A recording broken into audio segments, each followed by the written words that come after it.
Assalamualaikum warahmatullahi wabarakatuh. Alhamdulillahi rabbil alamin. Wassalatu wassalamu ala ashrafil mursalin Nabiyyina wa maulana Muhammadin wa ala alihi wa sahbihi ajma'in. Wa ashhadu an la ilaha illallah wahdahu la syarikalah. Wa ashhadu anna Muhammadan abduhu wa rasuluh sallallahu alaihi wa ala alihi wa sahbihi wa sallama tasliman katsira. Tsumma amma ba'd. Alhamdulillah, kembali kita akan melanjutkan pembacaan kitab Khudh Aqidatak karya Syekh Muhammad bin Jamil Zainu rahimahullah, dan kita berada di penghujung bab Asyirkul Akbar, di mana penulis di bagian akhir dari bab ini menyampaikan pertanyaan yang ke-19. Pertanyaan yang ke-19, hal yasma'ul amwatu ad-du'a? Apakah orang yang telah mati mereka bisa mendengarkan doa? Ad-du'a yang dimaksud di sini adalah panggilan dari orang yang hidup. Dengan bahasa lain, apakah orang yang sudah mati bisa mendengarkan suara orang yang hidup? Jawaban yang disampaikan oleh penulis, la yasma'un. Orang yang mati tidak mendengarkan jawaban dari orang yang hidup. Qala Allah Ta'ala berfirman, penulis membawakan dua dalil. Pertama, firman Allah di surat An-Naml ayat 8. Yang kedua, firman Allah di surat Fatir ayat 22. Allah berfirman di surat An-Naml ayat 8 ayat 80, innaka la tusmi'ul mauta. Sesungguhnya engkau tidak bisa membuat orang yang mati menjadi mendengar. Sesungguhnya engkau tidak bisa membuat orang yang mati bisa mendengar. Kemudian di surat Fatir ayat 22 Allah berfirman, wa ma anta bimusmi'in man fil kubur. Dan engkau tidak bisa membuat orang yang berada di kuburan, alias orang yang mati, menjadi mendengar. Sehingga ini menunjukkan bahwa orang yang sudah mati tidak bisa dibuat bisa mendengar. Berarti asalnya mereka tidak mendengar. Dan ini pendapat yang disampaikan oleh penulis, dan pendapat ini sejalan dengan pendapatnya Aisyah radhiyallahu anha, di mana beliau radhiyallahu anha mengatakan bahwa orang yang sudah mati mereka tidak bisa mendengar suara orang yang hidup kecuali dalam kondisi tertentu yang itu ditunjukkan dalam hadis Nabi sallallahu alaihi wasallam. Tayyib. Apa yang disampaikan oleh penulis ini kaitannya dengan masalah berdoa kepada orang yang sudah mati. Apakah doa itu bisa didengar ataukah tidak? Jika kita mengakui pendapat ini, berarti percuma saja orang yang berdoa kepada orang yang sudah mati, karena mereka tidak bisa mendengar suara orang yang hidup. Namun kita akan membuka, ternyata para ulama berbeda pendapat dalam masalah ini.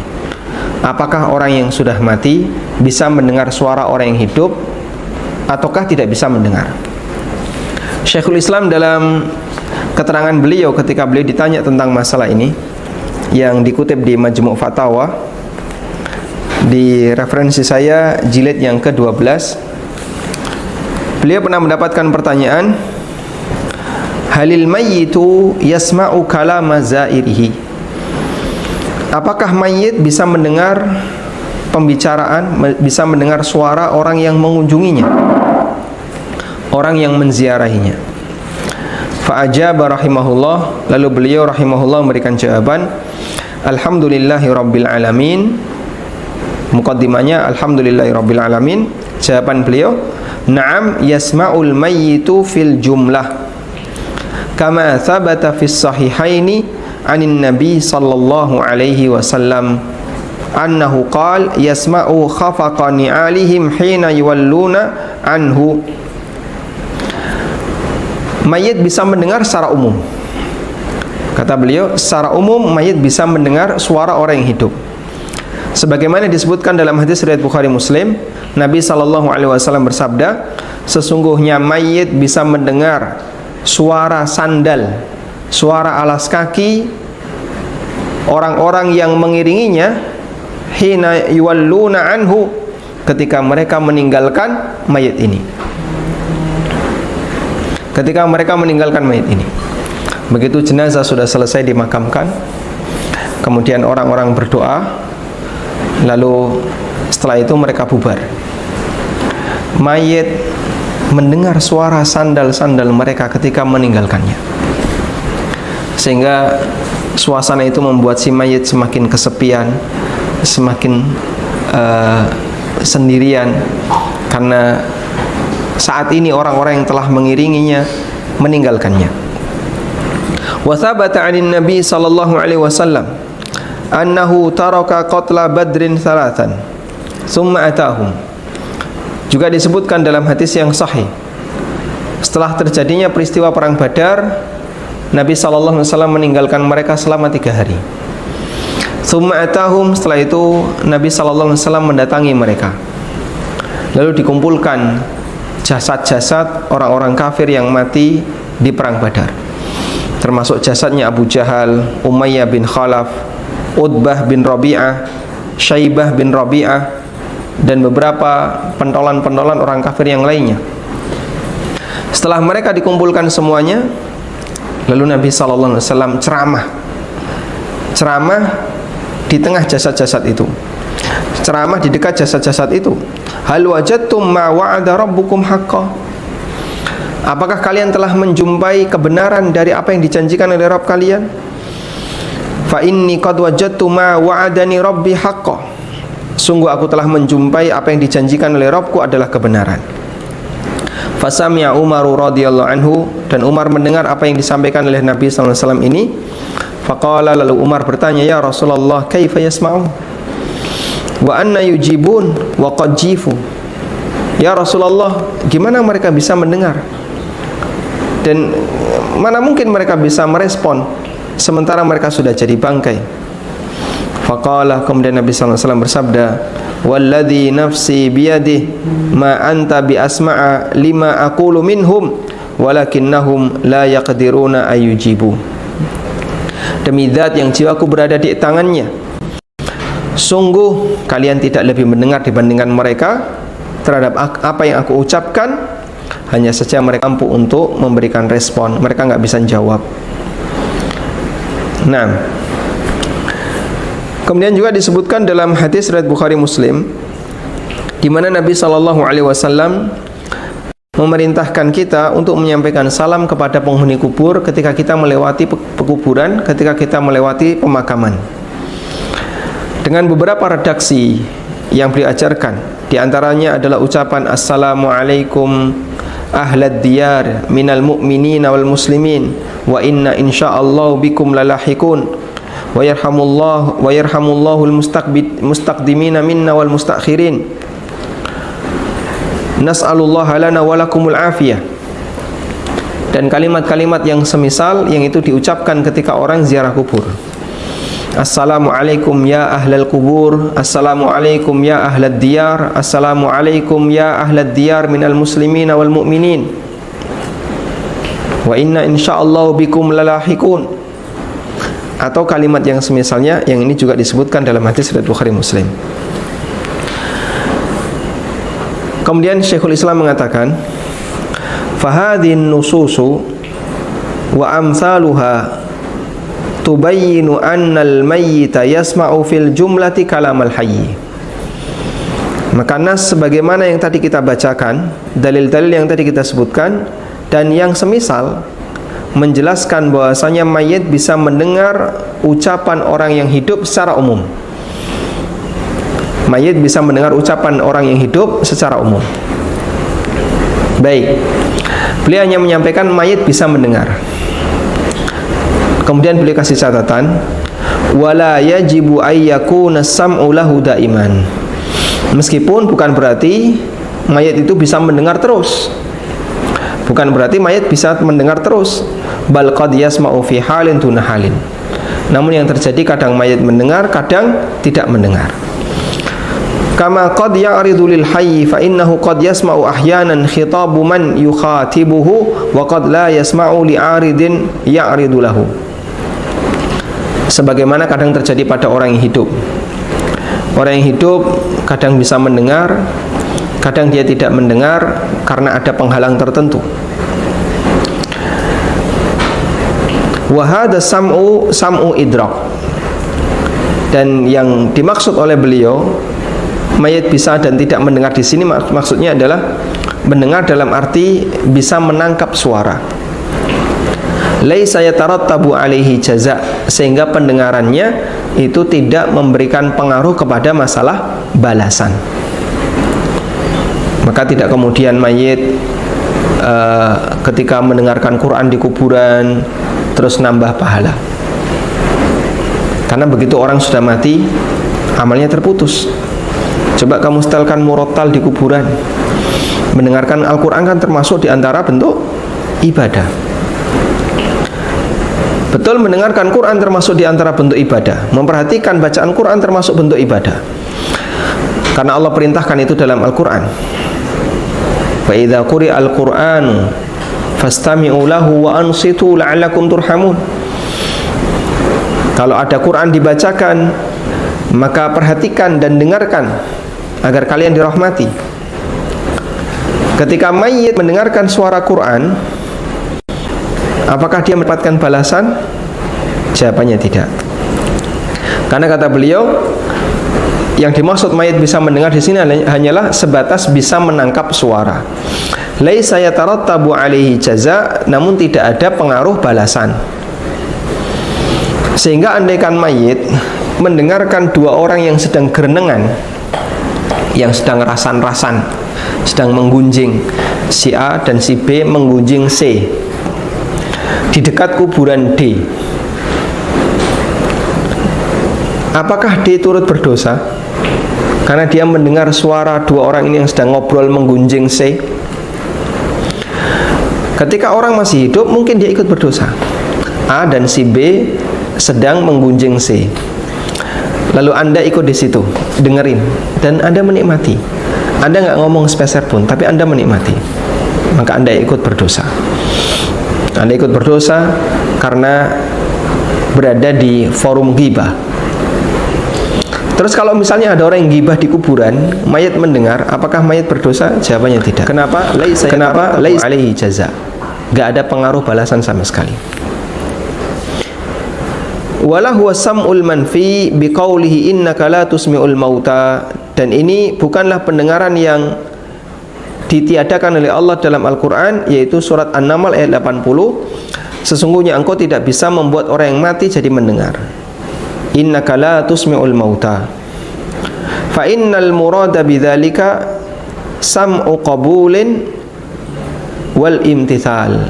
Karena yang dimaksud dalam ayat ini adalah mendengar dalam arti merespon dan mengikuti apa yang dinyatakan atau apa yang diucapkan.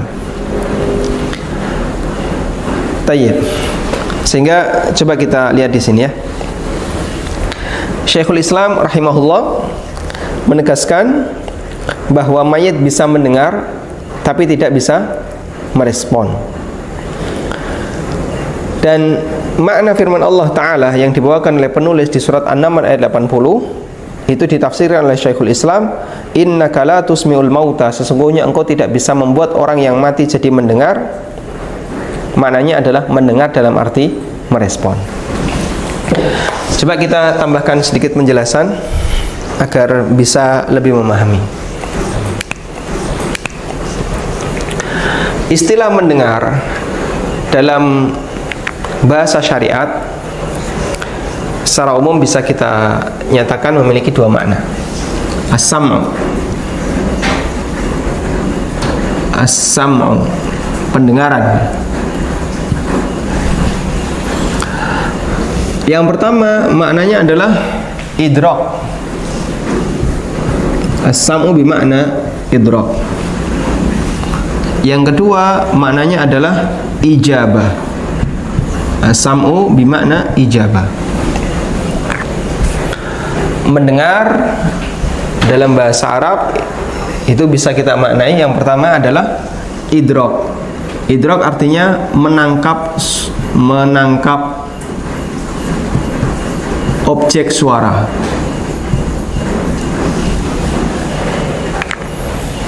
Yang kedua, mendengar dalam arti ijabah. Apa itu? Merespon merespon ucapan. Sudah? Mana yang kira-kira punya nilai lebih? Jawabannya yang kedua, ini punya nilai lebih.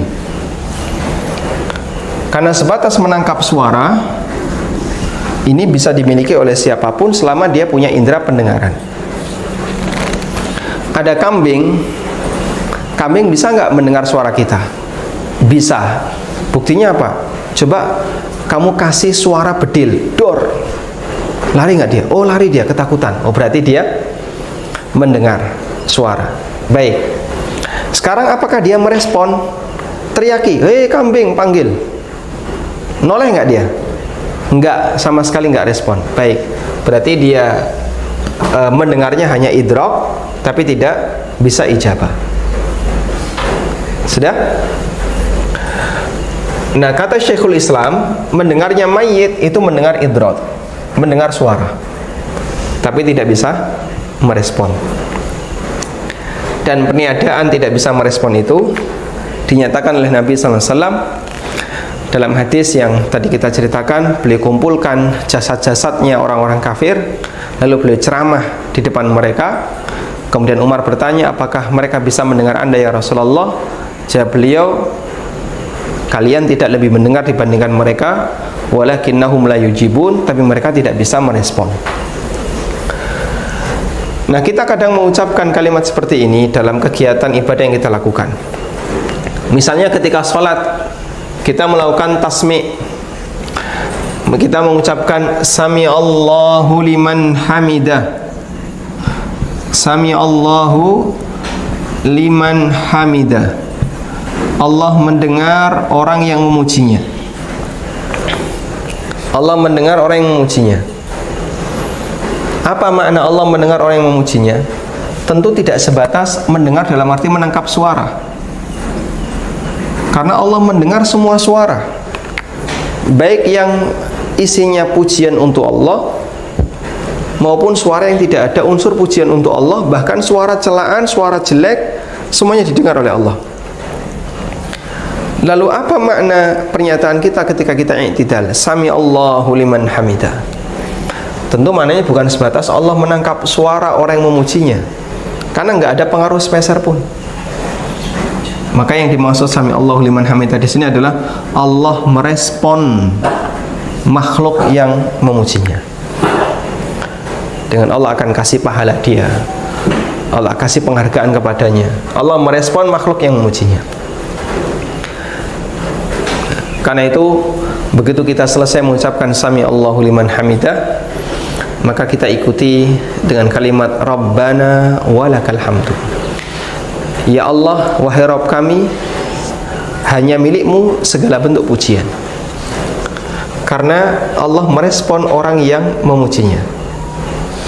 Baik, lalu kita nyatakan begitu kita selesai Sami Allahu liman hamidah, kita ucapkan Rabbana walakal hamdu.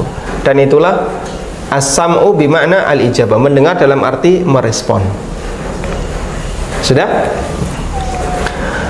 Nah, kemudian apakah mayit mendengar? Apakah mayit mendengar suara orang yang hidup? Ada dua pendapat tadi ya. Pendapat yang pertama, tidak sama sekali. Tidak sama sekali. Dan tadi sudah kita sampaikan, ini adalah pendapatnya Aisyah radhiyallahu anha dan diikuti oleh beberapa ulama. Yang kedua, mayit mendengar. Mayit mendengar dalam kondisi tertentu, yaitu sebagaimana disebutkan dalam dalil. Yang ketiga, mayit mendengar kalau ini dalam kondisi tertentu. Kondisi tertentu itu terbatas dengan apa yang disebutkan dalam dalil. Yang ketiga, mayit mendengar secara umum. Secara umum itu tidak harus dalam kondisi tertentu. Namun tidak berarti terus-terusan. Kadang satu kondisi dia mendengar, kadang di kondisi yang lain tidak mendengar. Dan mayat bisa mendengar ini adalah pendapat jumhur ulama. Ini pendapat mayoritas ulama. Baik. Lalu yang jadi pertanyaan, bagaimana dengan firman Allah di surat An-Naml ayat 80 dan surat Fatir ayat 22 yang tadi dibawakan oleh penulis, innaka la tusmi'ul mauta, surat An-Naml ayat 80, sesungguhnya engkau tidak bisa membuat orang yang mati jadi mendengar. Atau surat Fatir ayat 22, wa ma anta bimusmi'in man fil kubur, engkau tidak bisa membuat orang yang berada di kuburan alias mayit bisa mendengar. Untuk menjawab surat Fatir,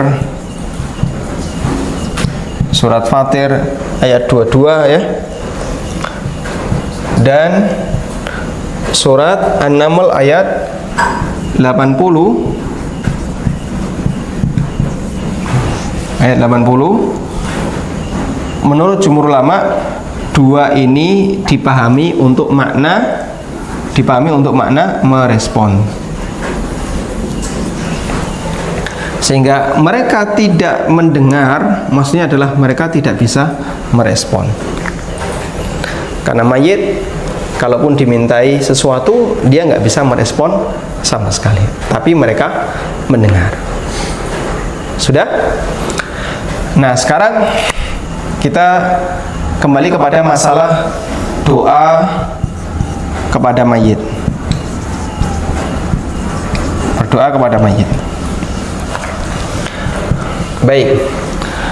Tadi kita mengunci di sini bahasanya pendapat yang lebih kuat, dan ini pendapat jumhur, mayit bisa idrakus saut, bisa menangkap suara.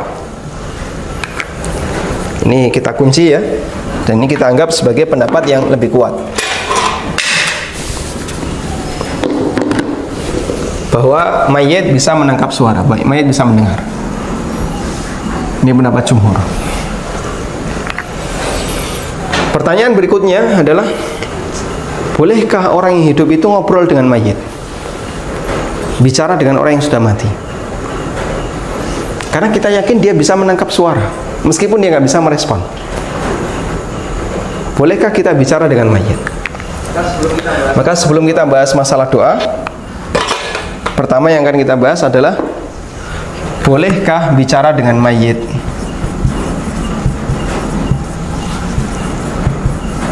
Bicara dengan mayit. Sehingga misalnya Anda memiliki orang tua yang sudah meninggal, lalu ingin ziarah ke makamnya, kemudian sampai di makamnya, terus kita berbicara dengan, atau Anda berbicara dengan mayit, dengan jenazah orang tua Anda. Pak, ya, sejak Bapak tinggal, utangku tadi banyak, misalnya ya.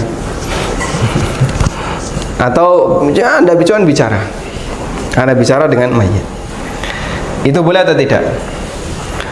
Baik, tolong bedakan di sini ya. Ada doa, ada bicara. Tentu nilainya berbeda. Yang saya bahas adalah, bolehkah bicara dengan mayit? Ada fatwa yang dikeluarkan oleh Syabakah Islamiyah, fatwa yang diterbitkan oleh Lembaga Fatwa Syabakah Islamiyah. Fatwanya berjudul Hukmul kalam ma'al mayyit 'inda qabrihi, hukum berbicara dengan mayit di kuburannya. Dan dalam fatwa dinyatakan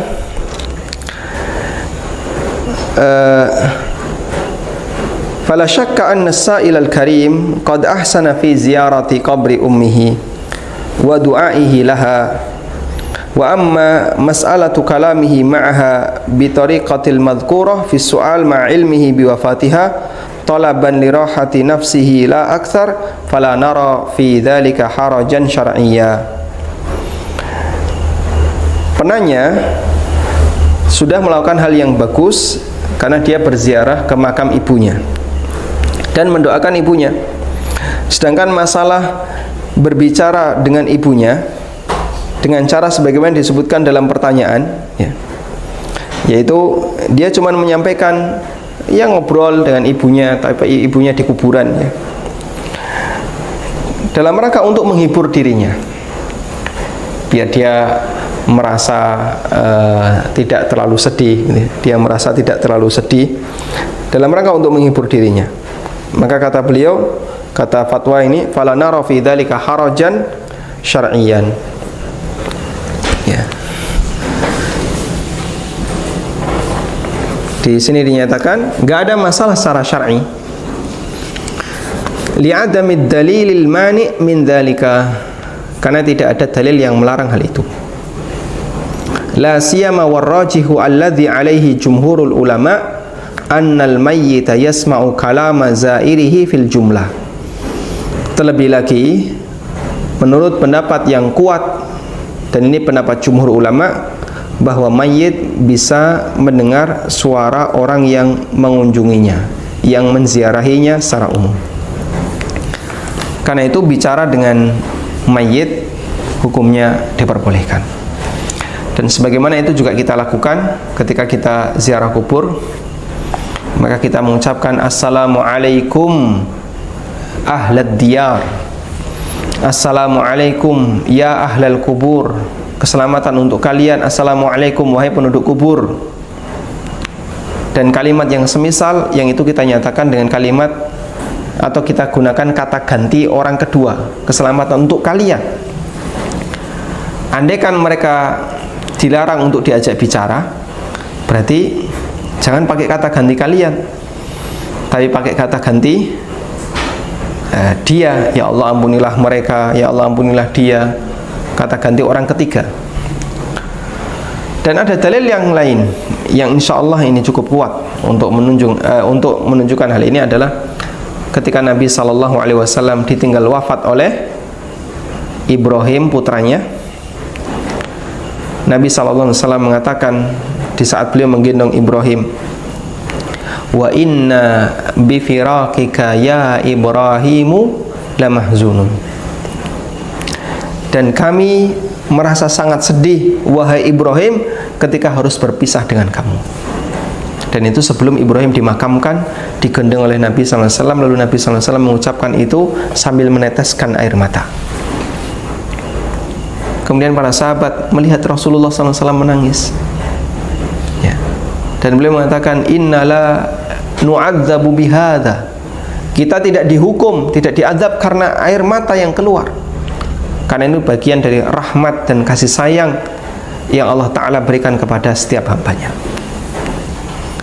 Sehingga beliau berbicara dengan Ibrahim, wa inna bi firaqika ya Ibrahimu lamahzunun. Beliau berbicara dengan anaknya yang sudah meninggal dunia, dan kami sangat merasa sedih. Kami sangat merasa sedih wahai Ibrahim ketika harus berpisah dengan kamu. Ini menunjukkan bolehnya bicara dengan mayit. Tayyib. Lalu yang jadi pertanyaan, bagaimana dengan berdoa kepada mayit? Katanya kemarin kalian mengingkari pendapat orang sufi yang menyamakan antara orang yang hidup dengan orang yang mati. Nah, sekarang kalian mengatakan bahasanya boleh bicara dengan mayit. Baik, sekali lagi yang perlu digarisbawahi bahwa pemahaman kita sebagaimana yang dinyatakan oleh jumhur adalah mayit bisa mendengar, bukan bisa merespon. Maka untuk bagian yang kedua ini mayit nggak bisa merespon, tapi mayit bisa mendengar. Baik, doa itu untuk didengar atau direspon? Doa itu untuk didengar atau direspon? Kalau sebatas didengar, nggak ada manfaatnya. Tapi yang lebih penting adalah direspon. Karena itulah Allah nyatakan doanya orang kafir itu sebagaimana doa orang yang tersesat. Doa yang sama sekali tidak ada manfaatnya. Dia manggil-manggil tapi nggak ada yang respon. Allah Subhanahu wa Ta'ala mengatakan dalam Al-Quran, kita coba bacakan ayatnya.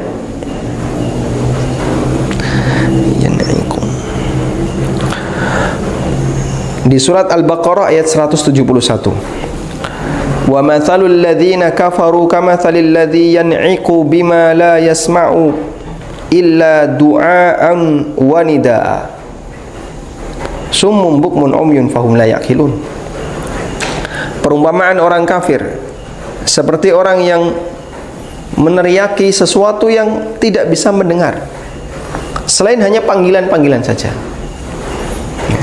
sehingga dia manggil-manggil tapi nggak ada respon. Kenapa? Karena yang dia panggil itu makhluk yang mati, nggak bisa memberikan respon, meskipun bisa jadi dia mendengar. Baik, dan kita tahu yang namanya doa itu kan ada banyak unsur. Apa unsur dalam doa? Disertai harapan. Dalam doa pasti ada harapan. Yang kedua, ada apa lagi? Dalam doa ada unsur khawatir tidak dikabulkan. Ada apa lagi dalam doa? Ada unsur tawadhu. Sehingga ketika dia berdoa diiringi dengan tadarru', tawadhu. Ada apa lagi dalam unsur doa? Ada tawakal, pasrah. Sudah, pokoknya saya sudah pasrahkan. Dan ada banyak sekali suasana-suasana batin yang mengiringi doa. Berbeda dengan bicara. Kalau bicara biasa, itu paling hanya untuk menghibur diri, biar saya tidak merasa kesepian, saya mau menyampaikan sesuatu kepada bapak yang sudah meninggal. Tapi kalau doa, dia ada harapan, ada roja, ada kekhawatiran diiringi dengan khauf, jangan-jangan doanya tidak diterima, tidak dikabulkan. Ada unsur tawadhu, dia berusaha untuk merendahkan diri, memuliakan. Makanya ketika orang berdoa di kuburan itu pasti ada protapnya. Bapak kalau mau mengajukan sesuatu di sini, masing-masing kuburan Sunan itu punya protap yang berbeda-beda. Kalau di Sunan ini harus minum air itu dulu. Nah, setelah minum, terus nanti nyemplung kotak infak di sini. Nah, berikutnya tolong kamu baca ini. Itu sudah ada selebaran isinya bacaan-bacaan. Nah, baru setelah baca ini, jenengan silahkan mengajukan yang diinginkan. Nggih, duwe hajat nopo, hajatnya apa, silahkan disampaikan. Ada protapnya, dan itu bentuk tawadhu, tadarru'. Itulah bentuk peribadatan. Kemudian setelah disampaikan, dia tawakal. Dia tawakal, saya sudah sampaikan kepada Kanjeng Sunan, mugi diijabahi. Ini semuanya adalah ta'alluqul qalbi. Ini semuanya isinya adalah ketergantungan hati terhadap makhluk yang diminta.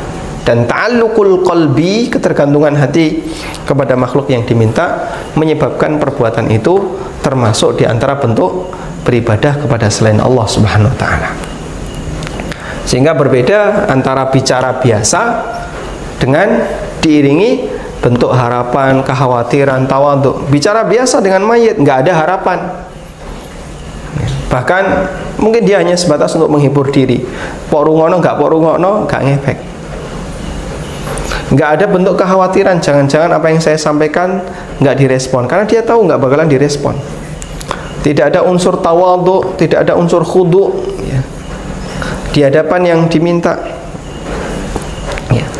Sehingga tidak ada protapnya sebelum bicara harus gini dulu, nggak ada unsur tawakal. Beda dengan doa.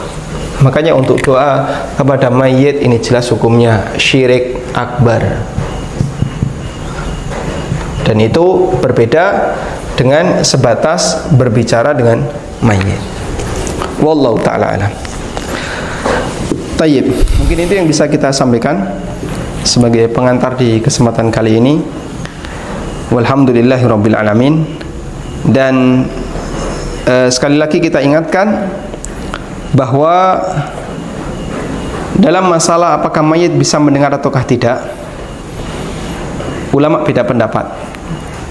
Sehingga ini termasuk di antara masalah akidah yang diperselisihkan oleh ulama ahlu sunnah. Sebagian ada yang mengatakan tidak mendengar, dan itu pendapat Aisyah, juga pendapat Syekh Muhammad bin Jamil Zainu dan beberapa ulama yang lainnya. Dan sebagian yang lain, mayit bisa mendengar, dan itu pendapat jumhur. Namun mereka semuanya sepakat bahwa mayit tidak bisa merespon, sehingga apa yang didengar oleh mayit itu sama sekali tidak memberikan pengaruh bertambahnya pahala atau dosa.